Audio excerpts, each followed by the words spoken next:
Hello friends, welcome to my channel again. आज के video में हम आपको बात करेंगे कि कितने तरह की पेंटिंग्स होती हैं जो एज अ बिगनर हमें ज़रूर जाननी चाहिए और हम किस पे फोकस कर सकते हैं अपना एक एक्सपर्टीज बनाने के लिए।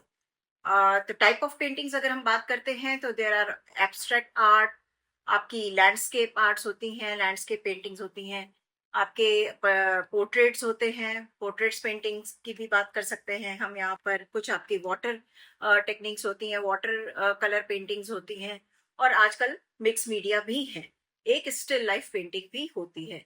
तो जब हम बात करते हैं पोर्ट्रेट पेंटिंग्स की, तो portrait paintings basically person based होती हैं, एक पर्सनालिटी बेस्ड होती हैं।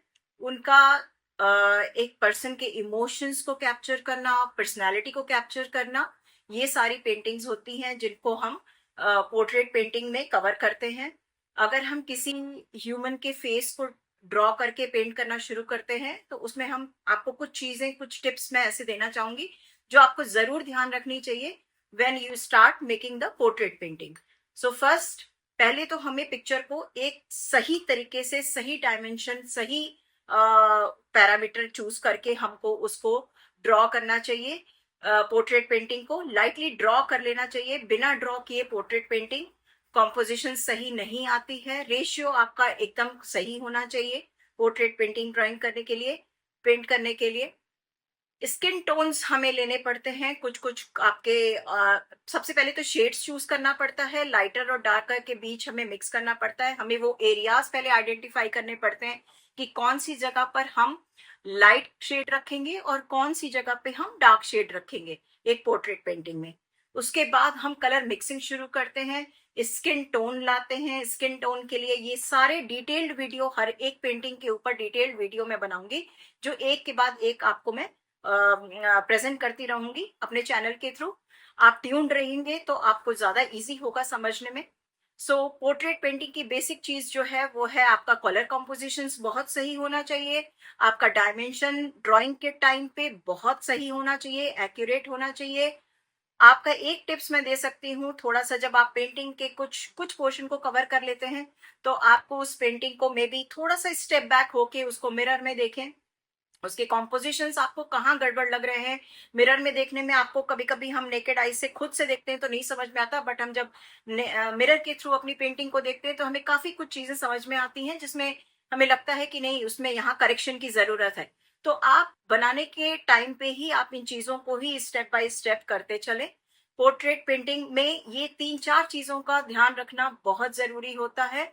शेड्स का ध्यान रखना बहुत जरूरी होता है। स्किन टोन के शेड्स बिल्कुल डिफरेंट होते हैं जब जब आप डिफरेंट डिफरेंट लोगों की पेंटिंग या पोर्ट्रेट बनाते हैं। तो अब आते हैं हम वाटर कलर पेंटिंग के ऊपर। Water colour paintings, as I said in my previous video, मैंने आपको बताया था कि वाटर पेंटिंग के लिए आप अच्छा है कि आप पेपर यूज करें। ये पेपर होते हैं जो जीएसएम होते हैं, जीएसएम बेस्ड होते हैं। जीएसएम क्या है? ये ग्राम पर square metre, this is called GSM. आप सोचते होंगे जीएसएम है क्या? जीएसएम होता है एब्जॉर्बेंट पेपर, जिसमें आप अच्छी हाई क्वालिटी जीएसएम लेते हैं तो वाटर की जो स्प्रेड होने की इंटेंसिटी आपकी काफी उसी के ऊपर डिपेंड करती है।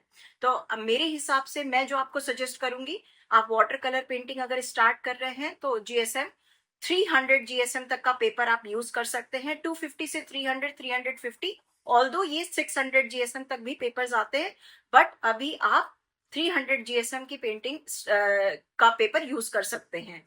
आइडियल रहता है ये स्टार्टर और बिगिनर्स के लिए। वाटर कलर में आपको पहले वेट, दो तीन तरह से, दूसरा टिप्स है वाटर कलर का कि आप दो तीन तरह से पेंटिंग बना सकते हैं। या तो आप अपने सरफेस को, पेपर को पहले थोड़ा वेट कर सकते हैं, उसके बाद उसमें कलर डालेंगे तो वो ऑटोमेटिकली स्प्रेड होता है, जो एजेस के साथ ब्लेंड हो जाता है। आपको अपनी वाटर कलर, और कुछ एक होता है जो ड्राई पेपर पे भी आप वाटर कलर यूज कर सकते हैं। ये आपको ध्यान रखना है कि जब भी आप ड्रॉ करें, कलर केवल उसी पोर्शन में रखें, बाकी वो वाटर के साथ मिक्स होके उसको ब्लेंड होना है। इसके एजेस जो होते हैं वाटर कलर पेंटिंग के, आपका फोकस सेंटर होता है, साइड के एरियाज मोस्टली ब्लर होते हैं। तो आप जब वाटर कलर पेंटिंग देखेंगे तो आपको पूरे सरफेस पे पूरे पेपर पे काम करने की जरूरत नहीं है. You don't need to work fully on the complete edges of the paper. It spreads like with the water, dissolve होता है, वो अपने आप स्प्रेड होता है और उसके जो एजेस होते हैं वो ब्लर हो जाते हैं. इस तरह की वाटर कलर की पेंटिंग होती है. ये छोटे छोटे टिप्स है. अब थर्ड हम आते हैं एब्स्ट्रैक्ट पेंटिंग के ऊपर. एब्स्ट्रैक्ट पेंटिंग क्या होती है? बेसिकली इसमें आपको किसी भी तरह के कॉम्पोजिशन या बहुत ज्यादा एक्यूरेसी की जरूरत नहीं होती है. एब्स्ट्रैक्ट पेंटिंग में आप अपने खुद की आइडियाज, इमोशंस, जो आपको समझ में आ रहा है, जो आपका थॉट प्रोसेस है उस टाइम के लिए, जो भी आपको लगता है कि नहीं आज मैं इस तरह की कोई भी चीज आप पेंट करना चाहते हैं, आप स्टार्ट कर सकते हैं अपनी पेंटिंग को. एब्स्ट्रैक्ट पेंटिंग में आप बेसिकली बस दो तीन चीजें जो मैं आपको जरूर कहूंगी ध्यान रखें. एब्स्ट्रैक्ट पेंटिंग भी जब आप बनाएं तो आपके जो कलर का कॉम्बिनेशन आप चूज करें, पहले ही डिसाइड कर लें कि क्या कलर कॉम्बिनेशन में आपको पेंटिंग बनानी है. क्यों? क्योंकि होता क्या है, कभी कभी हम जब एब्स्ट्रैक्ट बनाने चलते हैं हमारे पास कलर की चॉइसेस तो बहुत होती है, बट कभी कभी बहुत सारे ओवर कलर लेने पे हमारी पेंटिंग का गेटअप उतना अच्छा नहीं आता. जबकि अगर हम डिसाइड कर चुके होते हैं कि कुछ हम लाइट शेड के कॉम्बिनेशंस ले सकते हैं, कुछ डार्क शेड के कॉम्बिनेशंस ले सकते हैं, तो उससे अगर हम पहले ही कलर चूज कर लेंगे तो उससे एब्स्ट्रैक्ट पेंटिंग का एक अलग सा गेटअप आता है जो शायद आपको सेटिस्फाई भी करता है to some extent.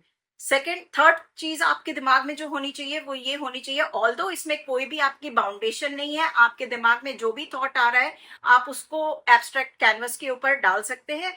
But still, because जब आप बना लेते हैं तो आप कहीं भी आप एब्स्ट्रैक्ट पेंटिंग को लेके जाते हैं तो उसका एक एक आपको टाइटल दिमाग में हमेशा रखना चाहिए, क्योंकि लोग जब देखते हैं पेंटिंग को तो जरूर आपसे पूछेंगे कि आपका क्या थॉट प्रोसेस था इस पेंटिंग को बनाने के पीछे.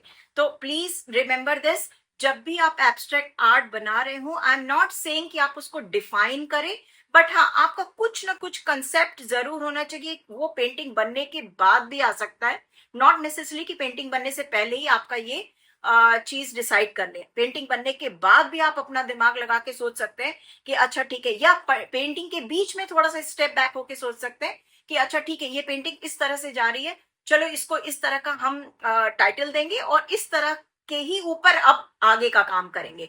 तो may be 60% work you have done without thinking about कि क्या टाइटल रखना है. मे बी 40% वर्क आप उस पर करेंगे जो आपके टाइटल दिमाग में आधी पेंटिंग देख के आ गया है.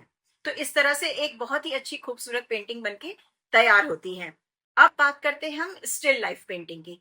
तो स्टिल लाइफ पेंटिंग क्या होती है? ये बेसिकली हमारा बहुत ही इसमें जो चीजें होती है वो एक कॉम्पोजिशन हम लेते हैं. कोई भी एक चीज जैसे आपकी रखी हुई है, मे बी आप अपने सामने एक फ्लावर वास रखते हैं, तो ये बेसिकली क्या होता है, पिक्चर आपके सामने होती है, उसको देख के आपको बनाना होता है. तो ये आप करते हैं, कॉम्पोजिशंस आप क्रिएट करते हैं. मेक श्योर आप, आपका जो पहला टिप मैं आपको देती हूँ वो ये है कि जब आप कॉम्पोजिशंस क्रिएट करें, अपना सेटअप लगाएं, तो आप एक चीज का जरूर ध्यान दें कि आपके एंगल्स शार्प हो, शेप शार्प हो. क्योंकि उससे क्या होता है कि आपको जब पेंटिंग करेंगे तो जब शार्प एजेस दिखते हैं तो रियलिस्टिक आर्ट और भी ज्यादा खिल के आती है. दूसरी चीज, शेडिंग के लिए आप माइल्ड कलर्स यूज करेंगे. माइल्ड और डार्क, बहुत डार्क नहीं, I would suggest medium dark, mild colours use करके आप अपनी स्टिल लाइफ पेंटिंग को करअप कर सकते हैं. एजेस थोड़े से आपको स्लाइटली डार्क रखने पड़ते हैं किसी भी कॉम्पोजिशन में, हाँ, बट उसके बाद जो आप उसमें शेड्स देते हैं वो लाइटर टू लाइटर डिपेंड करता है कि आपको कौन से कॉम्पोजिशंस कहाँ पे रखने हैं. दूसरी चीज जो है बहुत इंपॉर्टेंट है, जो हम लोग अक्सर गलती करते हैं, स्टिल लाइफ बनाने के टाइम पे आपके लाइट का जो सोर्स है वो हमेशा जो है वो साइड से या टॉप से ना हो, कि अगर फ्रंट से रहेगा तो वो आपको ज्यादा अच्छा इफेक्ट आपको लाने में देगा. अच्छा ज्यादा लाइट सोर्स का एंगल होने से आपकी पेंटिंग में आपको हेल्प मिलेगी करने में.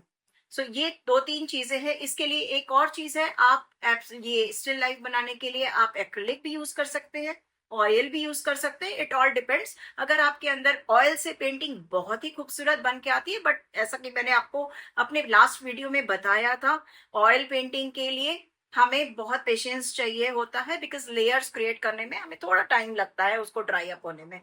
तो बिगनर है तो आप एप्स ट्राई कर सकते हैं, एक्रिलिक पेंट से भी अपनी स्टिल लाइफ पेंटिंग ट्राई कर सकते हैं। अब आते हैं हम लैंडस्केप के ऊपर। Landscape painting basically scenery, sunset, sunrise, nature based होती हैं। तो इन पेंटिंग्स को हम कैसे करते हैं, इन पेंटिंग्स का टिप्स मैं आपको ये देती हूँ कि आप मे बी आप रियलिस्टिक बनाना चाहें तो आप उस जगह पे जाके, जैसे आपने बहुत सारे आर्टिस्ट को देखा होगा, वो बैठ के अपनी रियलिस्टिक आर्ट बना रहे हैं, रियलिस्टिक लैंडस्केप बना रहे हैं। तो वो उस जगह पर जाकर, कुछ कुछ होते हैं जो हमारे दिमाग में थॉट्स हैं, मैंने सोचा कि मुझे आज क्लाउड्स की पेंटिंग बनानी है, क्लाउड्स है सी के ऊपर। अब मेरे दिमाग में ये थॉट है, मे बी अब मैंने इस बेसिस पे अपनी लैंडस्केप पेंटिंग स्टार्ट कर दी। मैंने सी को क्रिएट किया, क्लाउड्स क्रिएट किए, इस तरह से स्काई क्रिएट किया, कलर कॉम्पोजिशंस लिए।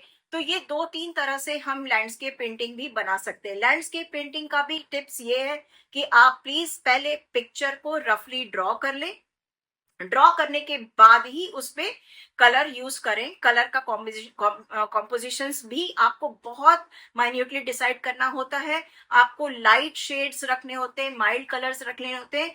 जब आपको किसी पिक्चर को कहीं पे हाईलाइट करना हो, तब आप थोड़े से डार्क शेड्स लेकर के आप पिक्चर को हाईलाइट कर सकते हैं। सो ये था मेरा आज का वीडियो इन पेंटिंग्स के ऊपर। आगे भी मैं आपको डिटेल में हर पेंटिंग की, एक इंडिविजुअल पेंटिंग के ऊपर मैं आपको अपने नॉलेज शेयर करती रहूंगी और वीडियो आगे बताती रहूंगी। I hope you like my video. If you like, please subscribe my channel and press the bell icon, so that जब भी मैं नया वीडियो अपलोड करूं तो आपको मेरा वीडियो मिल जाए और आप देख लें। आई hope you like. Thank you so much.